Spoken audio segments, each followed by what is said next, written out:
안녕하세요. 정확하고 힘있는 강의 정력생물 차정원 선생님입니다. 생명과학 벌써 5번째 시간이네요. 오늘은 과학의 탐구 방법입니다. 과학을 공부하려면 이렇게 요딴 건 알아야 됩니다. 요딴 건 이렇게 비교를 해줘야지 사람들이 인정할 수가 있습니다. 이렇게 과학의 탐구 방법에 대해서 알아보도록 하겠습니다. 과학의 탐구 방법은 크게 귀납법과 연역법이 있어요. 귀납법, 돌아온다는 거예요. 뭘로 돌아오느냐? 일반적인 어떤 조그만 어떤 개별적인 사실들이 있어요. 이런 사실, 이런 사실, 이런 사실, 이런 사실, 이런 사실들을 보니 우리가 이렇게밖에 생각할 수 없지 않니? 그리고 일반적인 원리로 돌아가게 되는 것, 우리 그거를 귀납법이라고 한단 말이에요. 예를 들면 선생님이 그 교재에 넣어놨죠. 동해 바닷물 가봤어요? 동해 가봤나? 동해 바닷물 먹어본 적 있어요? 거기서 해수욕해서 이렇게 입에 좀 들어와 본 적 있어요? 맛 어때요? 바닷물 맛이 짜잖아. 짜다. 알았단 말이에요. 물이 이렇게 짜. 동해 바닷물 짜다는 걸 알았어요. 서해도 가봤죠. 서해도 가봤더니 어때? 서해도 짠 거야. 짜다. 남해 가보신 적 있어요? 남해에서 해수욕 해보신 적 있어? 예. 남해 바닷물, 저는 남해에 가서 해수욕을 해본 적이 없는데 남해에 가서 해수욕을 해보면 이것도 짜요. 예.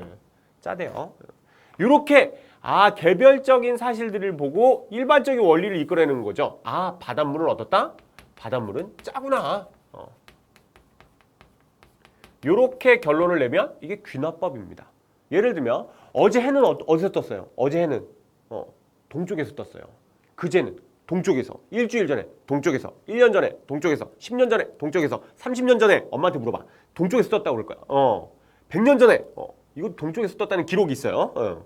그러면 이렇게 동쪽에서 뜨고 동쪽에서 뜨고 동쪽에서 떴으니까 해는 어디서 뜬다? 해는 동쪽에서 뜨는구나. 이러고 일반적인 원리를 이끌어내는 것, 요런 게 귀납법이에요. 귀납법. 이게 일반적인 원리로 돌아온다. 귀납법입니다. 옛날 과학은 귀납법으로 많이 했어요. 귀납법으로. 이런 것들을 보더니 이렇게 되지 않겠어? 이런 식으로 옛날에 과학자들이 많이 얘기했죠. 언제부터? 아리스토텔레스부터. 아리스토텔레스가 50몇 권인가 책을 썼는데 12권이 아직도 남아있어서 참 많은 것들을 얘기해 놓으셨어요. 그 사람이. 예. 하여튼 그런 것들을 귀납법이라고 그래요. 예. 지금은 어떻게 하느냐? 지금은 그렇게 할 수가 없어요. 지금은 연역법을 해요. 연역법. 연계되어져서 나가는 거예요. 연역법은 뭐냐? 일반적인 어떤 원리에서 개별적인 사실을 이끌어내는 거예요. 어떻게 하는 거냐면 이게 이런 거 아닐까라고 일반적인 원리를 하나 이렇게 딱 제시를 해줘. 이런 가설이라고 그래. 조금 이따 얘기할 텐데 일반적인 원리를 한번 이렇게 딱 제시를 해줘요. 그 원리에 따라서 이 사실을 하나 들어주는 거야. 실험을 해보는 거예요. 그리고 이거 봐. 내 얘기가 맞지? 이 사실이 이 원리랑 딱 얘기 설명이 딱딱딱 되잖아. 요렇게 요따위로 하는 게 바로 연역법입니다. 연역법. 예를 들면 여기 보면 해는 동쪽에서 뜬다는 거 알았잖아요. 해는 동쪽에서 뜬다는 거 알고 개별적인 사실을 이끌어 보는 거야. 내일은 해 어디서 뜨게? 내일은 해 동쪽에서 뜰 거예요. 예. 그 내일 봤더니 또 동쪽에서 떴어. 그럼 개별적인 사실을 이끌어냈죠? 이건 연역법이란 말이야. 일반적인 원리에서 개별적인 사실을 이끌어내면. 여러분 우리 위쪽으로 가보면 우리나라 위쪽으로 가면 오호츠크해라는 바다가 있어. 들어봤어요? 오호츠크해? 예. 오호츠크해라는 바다가 있어요. 거기 물 먹어봤어요? 요거 아무리 요 인강 보는 학생이 많다고 그래도 오호츠크해 바닷물을 먹어본 학생은 없을걸? 예. 오호츠크해 바닷물 먹어본 사람 아마 제 주위에는 아무도 없었어요. 여러분 주위에는 어떤지 모르겠네. 그 바닷물 맛은 어떻겠어? 짜겠죠. 예. 가서 먹어보니까 정말 짰단 말이야. 그게 일반적인 사실을 이끌어냈잖아요. 그러면 연역법이에요. 바닷물은 짠데 오호츠크해 바다도 짤 것이다. 그리고 가서 실험을 해본 거지. 짜다. 그러면 이거 봐. 모든 바닷물 다 짜잖아. 이렇게 얘기하는 겁니다. 요거 연역법. 일반적인 사실을 들어서 하는 것. 요즘에는 다 연역적 방법으로 모든 실험을 합니다. 연역적 방법으로. 그래서 과학의 탐구 방법은 연역적 방법에 대해서 아셔야 되겠어요. 연역적 탐구 방법. 이 연역적 탐구 방법, 이 탐구 순서가 있는데 이 탐구 순서가 여러분 무시하면 안 돼. 무시하면 안 되는 게 이게 수능에는 이 연역적 탐구 방법과 변인에 걸쳐서 2007년도에 한 2번 나왔고요. 그리고 논술에 자그마치 서울대에서 2번이나 나왔어요. 08학년도부터 그 자연계 논술이 시작됐거든요. 근데 서울대에서 08학번부터 이렇게 자연계 논술을 시작할 때 우리는 요 따위로 하겠다 이렇게 하고 두 번 모의 논술을 했어요. 두 번째에 티코 브라이하고 케플러하고 뉴턴의 얘기들을 쭉 써놓은 다음에 이 연역적 탐구 방법으로 얘네들의 연구 결과를 이렇게 나열해서 말해라 봐라 이렇게 말했단 말이에요. 그리고 작년이죠. 작년. 그러니까 2010학년도 11학년도인가? 11학년도 정시 논술 문제에서 서울대만 유일하게 정시에서 논술을 보죠. 거기에서 이 문제가 또 나왔단 말이죠. 문이과 공통으로 물어봤어요. 또 더군다나. 그러니까 요 정도는 꼭 알고 계셔야 되겠습니다. 중요하단 말이야. 중요하단 말이에요. 첫 번째는 관찰을 해봐요. 관찰이나 문제의식은 거의 하나예요. 하나. 뭔가를 보니까 이게 왜 이런 거지? 그리고 문제가 떠오르는 거죠. 그 책에 여러분 교과서에 플레밍이 되게 많이 나와 있어요. 그래서 선생님이 플레밍 얘기를 해놓을게요. 플레밍이라는 사람이 1928년에 런던에서 영국에서 태어났어요. 런던에서 그 연구소에서 연구를 하고 있었는데 이분은 무슨 연구를 하고 있었냐면 어린이들에게 그 부스럼이라고 이렇게 여기가 이렇게 막 건조해지면서 막 이렇게 그 각질들이 막 훅 떨어져요. 그런 그 부스럼이 있는 포도상 세균을 연구하고 있었어요. 세균을 연구하고 있었었는데 연구를 잘못한 거지. 그래갖고 포도상 구균만 키워야지 다른 균들이 와서 살면 안 되잖아요. 근데 오염이 돼버린 거야. 잘 관리를 제대로 못해갖고. 그래갖고 막 곰팡이가 피고 막 잘못된 거예요. 그래서 그런 것들 다 갖다 버려야 되겠죠. 다른 것들 더 오염시킬 수 있으니까. 그래서 그런 것들 갖다 버리다가 보니까 얘가 문득 이거 봐라. 요즘 선생님이 역상으로 해서 이렇게 되는데 여러분 그 교재나 교과서에는 얘가 지금 까만 애가 그 균이거든요. 균인데 곰팡이가 이렇게 이게 곰팡이에요. 곰팡이가 산 주변에는 균들이 못 살더라는 거예요. 이상하다. 버리다 보니까 이상하다는 걸 깨닫는 거죠. 문제인식. 그걸 관찰해다 보니까 문제인식을 깨닫는 거야. 곰팡이가 사는 곳에 왜 세균이 안 자라지? 문제인식을 했죠. 그래서 얘가 가설을 내세워 봅니다. 가설을. 곰팡이에게 세균을 자라지 못하게 하는 어떤 억제제가 있나 보다. 는 것들을 가설을 세우죠. 그래서 이걸 탐구 설계 및 수행을 합니다. 여러 가지 실험을 해본다 이거예요. 실험을 해본다. 실험을 해봤어요. 어떻게? 모든 균을 다 키워보는 거야. 모든 균을 다 키워보고 얘가 푸른 곰팡이를 골랐어요. 모든 푸른 곰팡이 주변이 제일 안 살길래 푸른 곰팡이를 주변에 그 균이 있는 데다가 푸른 곰팡이를 다 넣어본 거죠. 그랬더니 딱 두 개, 대장균하고 거기 장티푸스 균만 빼고는 모든 균들이 다 못 자라더라 이거야. 오이? 그래서 실험 결과를 분석했더니 결론이 정말로 곰팡이 근처에서는 세균이 못 자라는구나. 는 걸 알아서 이 결론이 이 가설을 뒷받침해 줬죠.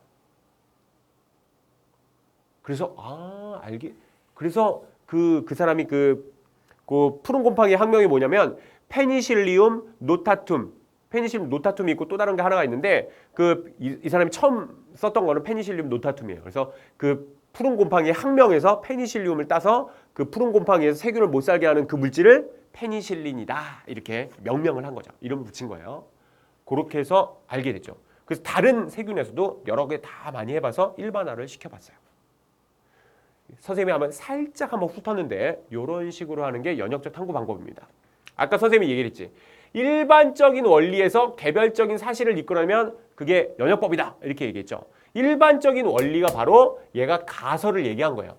잠정적인 일반적 원리. 난 이렇게 일반적인 원리를 생각한다. 가설을 얘기했죠. 그 푸른 곰팡이에 있는 물질이 세균을 못 살게 할 것이다. 그러니까 곰팡이에 있는 균들이 세균을 못 살게 할 것이다 라는 어떤 걸 얘기하고 이것이 정말로 그대로 되는지 실험을 해본 거죠. 실험을 해봤더니 이 세균에 못 살잖아. 그렇게 해서 다시 요거를 입증해 줬으면 이 얘기가 맞는 거다 이거죠. 문제는 있지. 이 연역적 탐구 방법의 문제는 뭐야?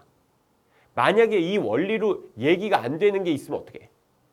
이 원리로 얘기가 안 되는 게 있으면 아까도 말했지. 장티푸스균하고 대장균에서는 안 된다고. 얘기가 있으면 어떻게 해? 그럼 얘가 이제 공격을 받는 거예요. 공격을 받고 잘 살아남아 있다가 공격을 받는 얘들이 워낙 많이 생기면 또 다른 원리를 누가 제시한다고? 누군가. 그게 여러분이면 더 대박이죠. 예. 누군가 그 원리를 제시해서 자기 학설을 또 얘기하게 되는 거죠. 요게 바로 연역적 탐구 방법의 순서입니다. 연역적 탐구 방법의 순서 꼭 알고 계셨으면 좋겠어요. 이 연역적 탐구 방법에서 가장 중요한 건 뭐냐면 일반적인 원리를 처음에 제시하는 게 제일 중요하잖아. 일반적인 원리를. 그러니까 일반적인 원리가 뭐냐면 바로 가설이란 말이죠. 가설. 가설이 제일 중요해. 그럼 가설을 설정하기 위해서는 어떻게 하느냐? 가설을 설정하기 위해서는 여기 좀 잠깐 여기 봐봐. 가설을 설정하기 위해서 그리고 실험을 하기 위해서 제일 중요한 게 뭐냐면 변인입니다. 변인. 변인을 좀 생각할 수 있어야 돼. 변인. 변자가 무슨 변자게? 변자가 변화할 때 변자예요. 예. 인자는 요인, 원인 이게 변화 요인 이게 변인입니다. 변인. 이 변인은 크게 뭐랑 뭐로 나눠져 있냐면 독립변인하고 종속변인으로 나눠져요. 독립변인과 종속변인.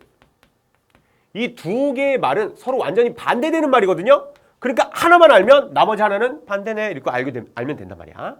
그럼 선생님이 뭘 설명하면 쉽냐면 종속변인을 얘기하면 쉬워요. 그러니까 종속을 먼저 깨달으면 종속의 반대가 독립이란 말이에요. 종속이라는 건 뭐냐면 종속이라는 건 종일까요? 주인일까요? 이 말에 의해서 풍기는 이미지를 좀 얻어봐봐. 종속에서 주인일까? 하인일까? 하인, 종이잖아. 종속되어 있다. 내가 거기에 딸려간다 이런 거예요. 머리일까? 꼬리일까? 꼬리를 얘기하는 거죠. 종속변인이라는 거. 꼬리를 얘기하는 거야. 그러니까 내가 의식적으로 되는 게 아니라 그러니까 실험자가 되게 한 게 아니라 지가 되어버린 거. 변화를 시킨 게 아니라 변화가 돼버린 것. 그걸 우린 종속변인이라고 한단 말이에요. 좀 더 쉬운 걸 예를 한번 들어볼게요. 예를 들면 우유를 많이 먹으면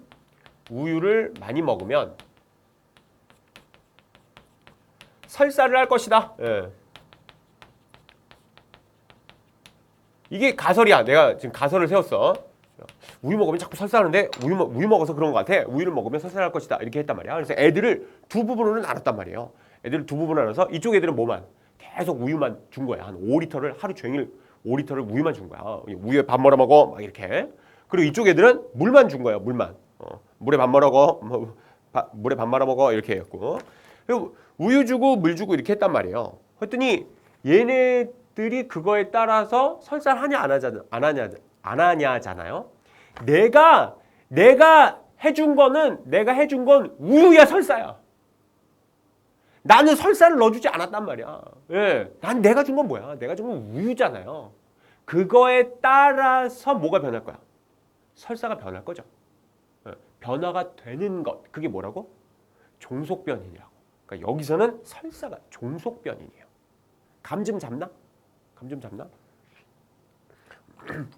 y는 2x-1이라는 여러분 이과생인데 이 정도는 알겠지? 중학교 때 했어 이거 2x-1. 그럼 초등학교 때 거 생각해봐. 초등학교 때 여기 1 넣어보고 2 넣어보고 3 넣어보고 4 넣어보고 이렇게 하는 거는 x예요 y예요. 고등학교는 여기저기 다 넣지만 초등학교 때 생각해봐. x지 x. x를 1 넣어보고 2 넣어보고 3 넣어보고 4 넣어보고 이렇게 할 거 아니에요. 요거에 따라서 뭐가 바뀌는 거야? y 값이 변하는 거지. y가 주인이 아니라고. 나는 x를 변화시켰어. x가 주인이야. 이거에 따라서 y가 변하잖아. 변화되는 것. 변화되는 게 뭐라고? 종속변인이라고. y 값이 종속변인인 거야. 그래서 그래프를 그릴 때도 x축이 뭐야? x축이 이 독립변인을 그리는 거예요. 독립변인을. y축이 종속변인을 넣는 거야. 종속변인을. 감 잡나? 여러분 그래프를 다 이렇게 해석을 해야 되는 거예요. 과학에서는 이렇게 해석하는 거예요. 변인 너무 중요한 거예요. 종속변인. 감 좀 잡죠? 그럼 독립변인 얘기할게요. 그럼 독립변인, 종속변인의 반대니까 변화를 시킨 거죠. 변화를 시킨 거. 독립변인은 크게 두 가지로 나눠요. 실험자가 조작변인하고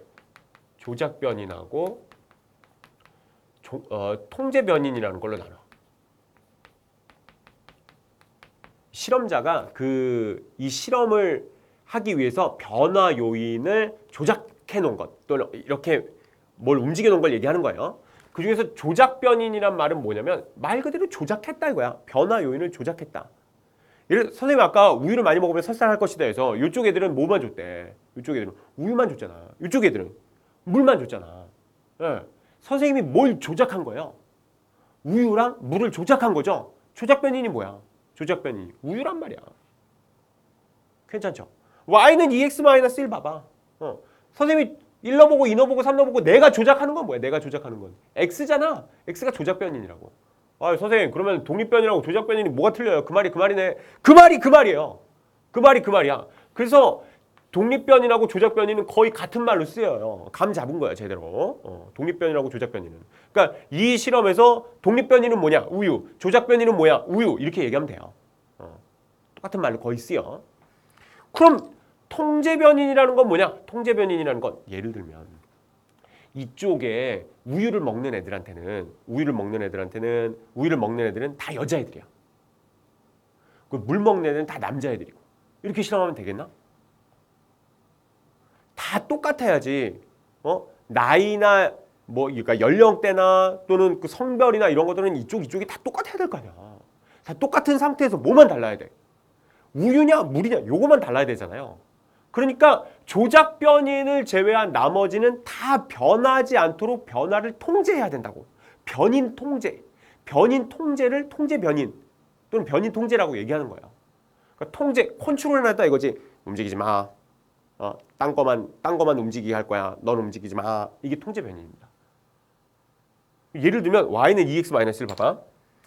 2나 마이너스 1은 변하면 돼야 안 돼. 만약에 여기가 플러스 a다. 그럼 또 그래프가 어떻게 될지 모른단 말이야. 그렇잖아. 얘랑 얘가 뭐예요? 통제 변인에 해당하는 거예요. 여기서는. 감 잡죠? 요 변인, 요 꼭 아셔야 돼. 꼭 아셔야 돼. 하나 더 해봐봐. 군을 좀 알아야 돼. 군. 실험을 하는데 한 명 갖다 놓고 너 우유 먹어봐.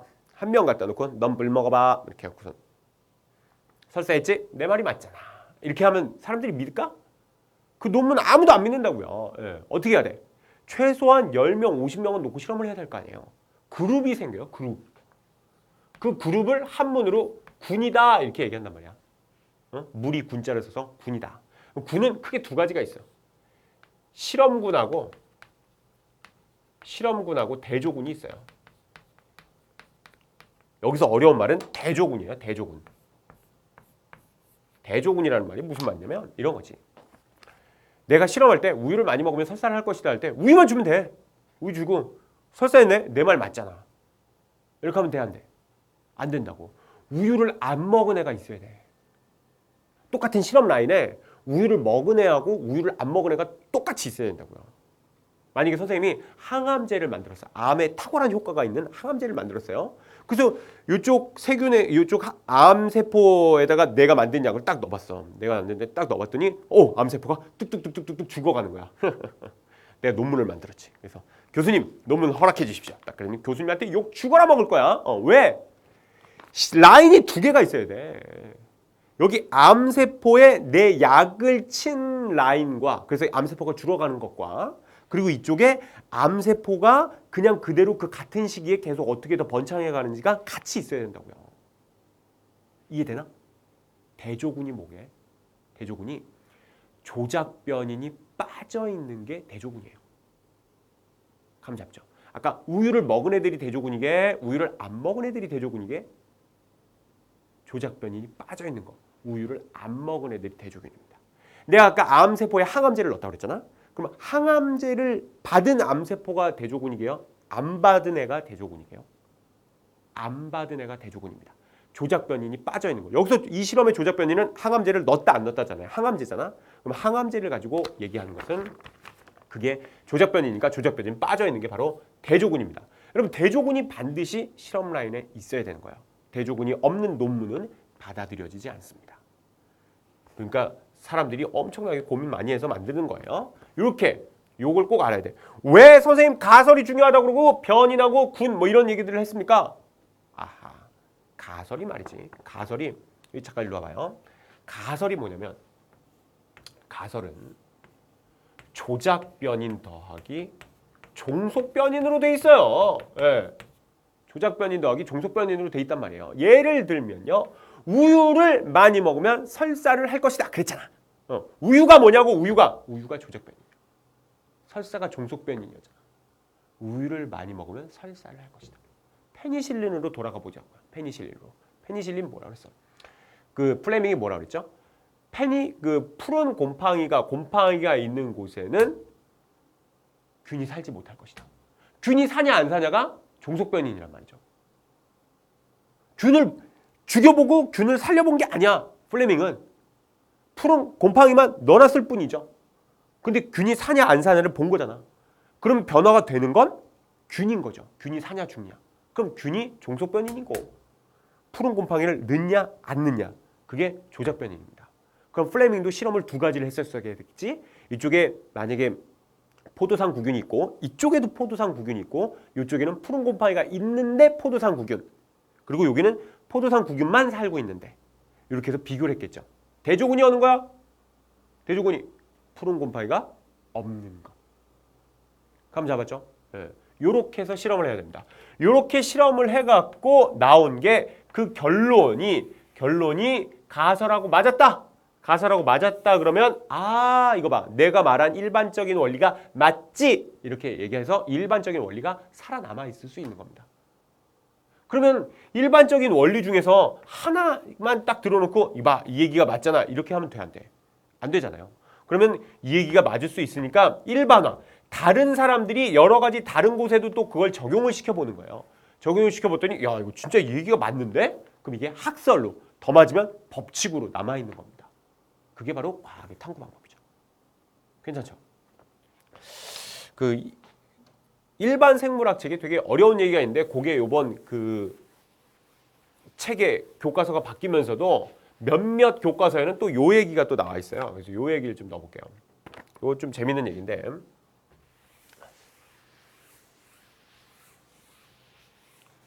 이게 잘 안 보일 수도 있겠구나.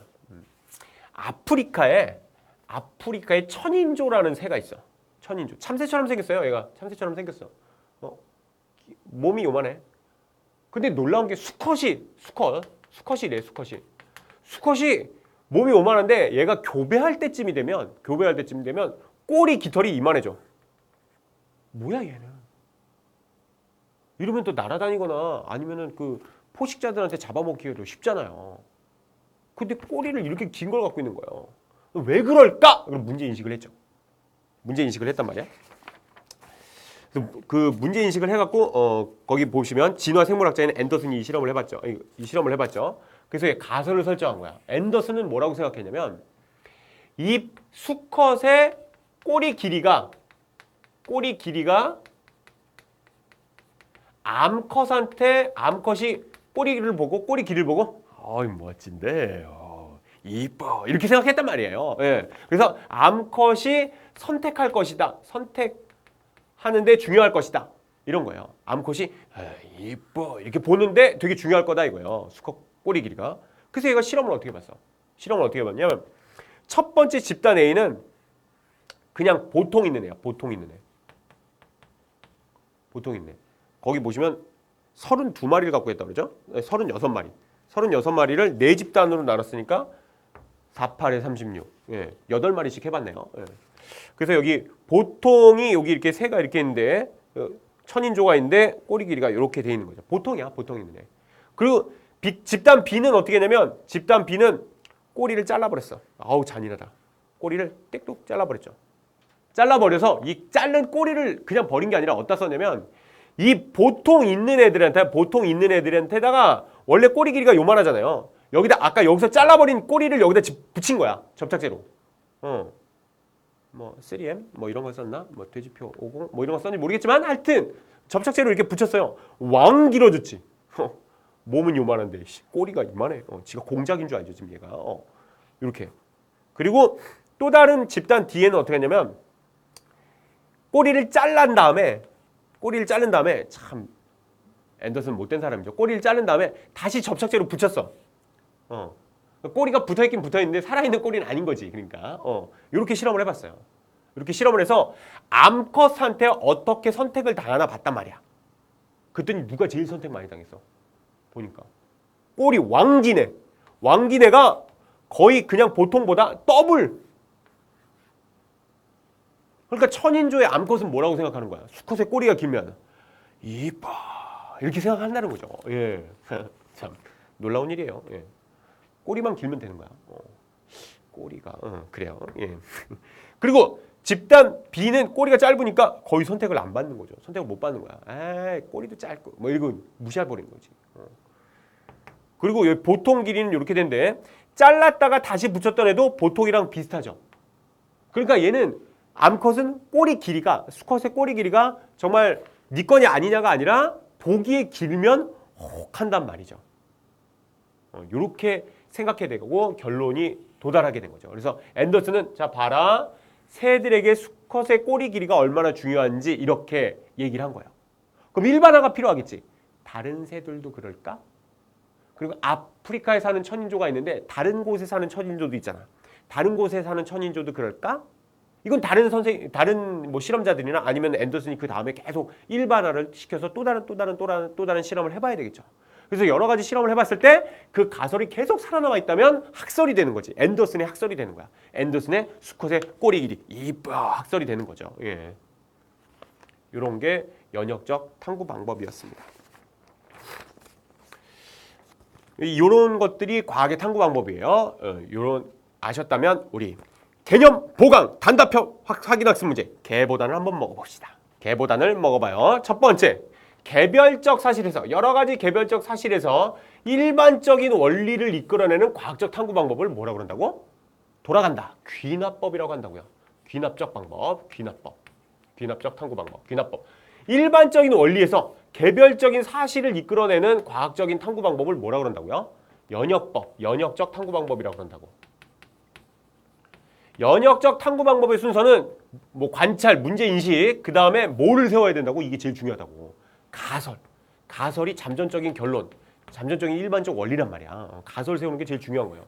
가설을 설정하고 탐구 설계 및 수행해서 결과를 해석하고 결론 도출해서 이 결론이 뭐랑 맞아야 된다고? 가설이랑 맞아야 된다고. 그럼 그 다음에 일반화를 해본단 말이에요. 탐구의 설계에서 변화시키는 주체가 아니라 실험자가 조작한 조건에 따라서 변화되는 요인. 변화되는 거 뭐라고? 주인이 하인이야. 변화되는 게 하인이지 종속변인이었단 말이죠. 종속변인. 독립변인은 크게 실험자가 조작시키는 무슨 변인? 조작변인이지 뭐. 예, 조작변인과 그 외에는 모두 같은 조건을 유지하도록 하는 변인을 어떻게 해야 된다고? 통제시켜야 된다고. 통제변인. 통제변인으로 나뉜다고요. 실험군과 대조군이 다른 것은 뭐가 있고 없고의 차이라고? 조작변인이 있고 없고의 차이라고. 조작변인이 빠진 게 뭐라고? 조작변인이 빠진 게 대조군. 여러분 군은 선생님이 아까 물이라고 했는데 꼭 물이만 있는 거 아니야. 아까 PD님이 딱 찍어주더라. 48에 32라고 그랬다고 내가. 미안해. 48에 36이지. 나도 알아. 48에 32지 맞아. 49, 36이지. 근데 이 실험군과 대조군을 할 때 꼭 무리로만 하는 건 아니에요. 하나만 있어도 돼. 하나만 있을 때 우리 구라고 그러거든. 대조구, 실험구라고 해요. 예를 들면 선생님이 뭐 약을 만들었는데 그 약을 사람한테까지 넣어보고 싶어요. 사람한테까지 넣어보고 싶은데 모든 사람한테 막 50명, 100명 놓고 이렇게 약 먹어보기는 처음에 힘들단 말이에요. 약이 먼저 시판되려면 약을 한두 명씩한테밖에 못 먹어보거든요. 그럼 이 사람한테는 약을 50mg, 이 사람한테는 60mg, 이 사람한테는 70mg, 이 사람은 100mg. 그리고 이 사람은 똑같이 생겨있는 밀가루 같은 거 하나 먹여요. 대조군은 뭐야? 대조군은 밀가루 먹는 애. 나머지가 다 실험군이에요. 얘 대조군 뭐 이렇게 얘기한단 말이죠. 그러니까 아까 그룹이라고 얘기했는데 꼭 그룹이 아니어도 돼요, 사실은. 조작변인이 빠져 있으면 대조군이야. 그 다음에 가설은 무슨 변인하고 무슨 변인이 결합된 거라고? 무슨 변인하고 무슨 변인? 우유를 많이 먹으면 설사할 것이다. 우유가 뭐냐고? 조작변인하고 이거에 따라서 뭐가 변하는 거야? 설사가 되냐 안 되냐? 종속변인. 요거라고 꼭 기억해야 돼. 탐구 과정 중에 뭐가 가설과 맞지 않으면 가설을 다시 세운다? 결론. 결과랑 결론은 틀려. 아이고, 결과라고 써있네. 결과는 실험에 대한 그 결과, 단순히 수치일 뿐이고 이거는 결론이란 말이에요. 결론.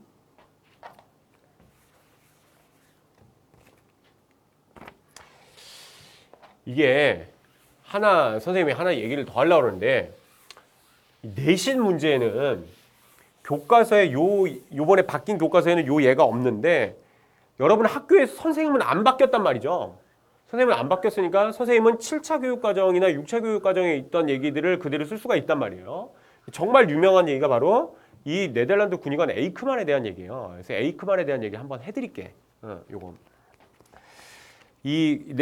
이걸 좀 알려면은 시간이 좀 걸려. 얘긴 재밌어. 파스텔을 알아? 파스텔을? 1800년대 파스텔이라는 생물학에서 무시무시한 과학자가 하나 태어났어요. 이 파스텔을 기점으로 파스텔 전에는 사람이 병에 왜 걸리게요? 하나님한테 잘못해서 신에게 노여움을 받아서 저주를 받아서 이렇게 해서 병에 걸린 거라고 생각했어요. 그러니까 병에 걸리면 어떻게 해야 돼? 하나님을 찾아가거나 무당을 만나거나 목사님 찾아가거나 뭐 교회 가거나 이렇게 해야 되겠죠. 근데 파스테르부터 뭐가 되냐면 파스테르가 병균설을 처음 얘기했다고요. 병은 왜 걸린다? 병균 때문에 걸린다. 미생물의 아버지야 이분이. 그러니까 병균 때문에 걸린다는 거 알겠어. 그때 각기병이라는 거 있었어요. 그 다음에 1800년대 말에 각기병이라고 되게 유행하는 병이 있었는데 다리가 이렇게 쩔룩쩔룩되고 심하면 다리가 이렇게 오르되면서 제대로 못 걸어 다닐 수도 있게 되는 그런 병이에요. 네덜란드 군의관이었던 에이크만이라는 애가 그 각기병을 치료해보고 싶었던 거예요. 그래서 각기병을 되게 연구를 많이 했어. 각기병에서 뭘 발견하려고 그런 거야. 각기병은 왜 걸린다? 병균 때문이니까. 파스텔에 의하면 병균 때문이니까 병균을 찾으려고 그렇게 노력을 했어. 근데 안 찾아지는 거죠. 그러다가 네덜란드가 동인도 제도를 먹었어요. 그래서 그쪽에 자카르타 뭐 섬 뭐 이런 데 가 있었어요. 네덜란드 군의관이었으니까. 군의관이 뭔지 알죠? 군대 의사예요. 그래서 거기 네덜란드 군사들 가 있을 테니까 군의관으로 가 있단 말이죠. 근데 얘가 참 특이하게 거기 닭장 앞을 지나가게 되는데 군대에 닭장이 있는 게 참 특이하잖아. 뭐 군대에 왜 닭장이 있어? 그런데 여러분 이해를 해야 돼. 1800년대 말이란 말이야. 그러니까 군사들 닭 먹이고 싶단 말이야. 닭 먹이고 싶으면 어떻게 해야 돼? 하림이죠? 예, 닭 2000마리요? 이게 안 된단 말이야. 이게 안 되니까 어떻게 해야 돼? 닭을 키워야지. 어쩔 수가 없어. 먹고 싶은 거 키워야지. 그래서 닭을 기르는 사병도 있고 그래요. 근데 거기 우연히 지나가다가 닭이 꼬꼬꼬꼬꼬꼬꼬꼬꼬 이러고 지나가야 되는데 닭이 이렇게 지나가는 닭이 있는 거야. 그래서 뭐야 얘 이러고 봤더니 닭도 각기병이 있네. 참 특이하죠. 닭도 각기병이 있는 거예요. 참 특이하다고 생각한 거예요. 한 달 후에 그 닭장 앞을 지나갔는데 또 그 특이한 각기병 걸린 닭을 한번 찾아보려고 하는 거예요. 없는 거야. 각기병 걸린 닭 어떻게 된 거야 이거? 병균이 있을지 모르는데 각기병 병균. 그걸 군인들이 먹을 수 있잖아. 그래갖고 이 에이크만이 화가 나갖고 막 그 군대 그 닭 키우던 사병 불러다가 막 죽어라 맞았을 거야 아마. 거기 그런 얘기는 없지만 군대에서 참 많이 맞거든. 지금은 안 맞을 거야. 지금은 안 맞는데 옛날에는. 그러니까 그 사병이 여러 가지 얘기들을 했는데 그 중에서 보니까 각기병 걸린 닭을 푼 적은 없어. 근데 사병 얘기를 들어보니까 걔가 병에 나았다는 거야. 각기병은 어떻게 나왔지? 그래서 걔 얘기를 가만히 들어보니까 네덜란드가 어려워져 갖고 이 쌀도 껍질이 있으니까 쌀을 깎아야 되거든요. 이걸 도정한다고 그래. 쌀을 잘 깎아내면 그게 백미예요. 그럼 맛있단 말이야. 백미 하얀 쌀. 근데 잘 못 깎으면 좀 덜 깎으면 그게 현미라고 그러거든요. 그러니까 네덜란드 사정이 어려워져서 이게 잘 깎은 백미가 다 온 게 아니라 현미가 많이 섞여서 온 거예요. 그러니까 현미가 밥맛이 좀 텁텁하고 맛이 없으니까 군인들한테 백미 주고 이 닭들한테 현미 준 거야 그냥. 그 얘기를 두고 네덜란드 군의관 에이크만이 생각하는 거지. 혹시 현미에 각기병 치료제가 있는 게 아닐까? 이렇게 해서 실험을 해봐. 닭을 5,000마리는 너무 많다. 500마리 이렇게 해놓고 이쪽 닭에다가는 현미만 먹여. 이쪽 닭에는 백미만 먹여. 그랬더니 현미 먹은 닭들 중에선 각기병에 걸린 닭이 거의 없어. 그리고 백미를 먹은 닭들 중에는 각기병에 걸리는 애가 좀 많은 거야. 결론이 나왔죠. 현미에 뭐가 있을 것이다? 각기병 치료제가 있을 것이다. 네덜란드 군의관이라고 그랬지. 이 사람 군의관. 이 사람이 수의사죠. 그래서 이 동인도 제도에 온 목적이 이 닭들을 치료하려고 온 거죠. 그게 아니잖아. 이 사람은 사람을 치료하려고 온 거죠. 사람의 각기병을 치료하려고 온 거야. 그러니까 어떻게 해야 돼? 일반화를 시켜야지. 일반화. 일반화 누구한테? 사람한테. 군대니까 얼마나 좋아. 군대니까 5천 명씩 나눴어. 그 논문을 보면 5천 명씩 나눴어. 5천 명씩 나눠갖고 이 5천 명들한테는 현미를 주는 거야. 아, 밥 맛없어. 이 뭐야 텁텁해갖고. 그런데 애들이 각기병이 다 일어나. 각기병이 낫는 거야. 근데 백미를 계속 먹는 애들은 밥 맛있다. 그리고 계속 각기병에 걸려. 그래서 원래 실험이 조금 더 있는데 하여튼 요런 실험들을 했단 말이에요. 그래서 이 사람이 처음으로 파스테르 이후에 에이크만이 뭘 발견하게 되냐면 이 사람이 비타민을 발견하게 돼요. 비타민 B를 처음에. 그래서 파스테르는 모든 병은 병균 때문에 걸린다고 얘기했다면 에이크만은 병균 때문에도 걸리지만 사람이 먹을 걸 잘 못 먹어서도 걸리는 병이 있다는 걸 알려줘요. 그래서 이분은 그쪽에 그 섬에서 30년 동안 남아서 비타민을 계속 연구해. 비타민 B, 비타민 C 계속 발견하고 계속 연구해요.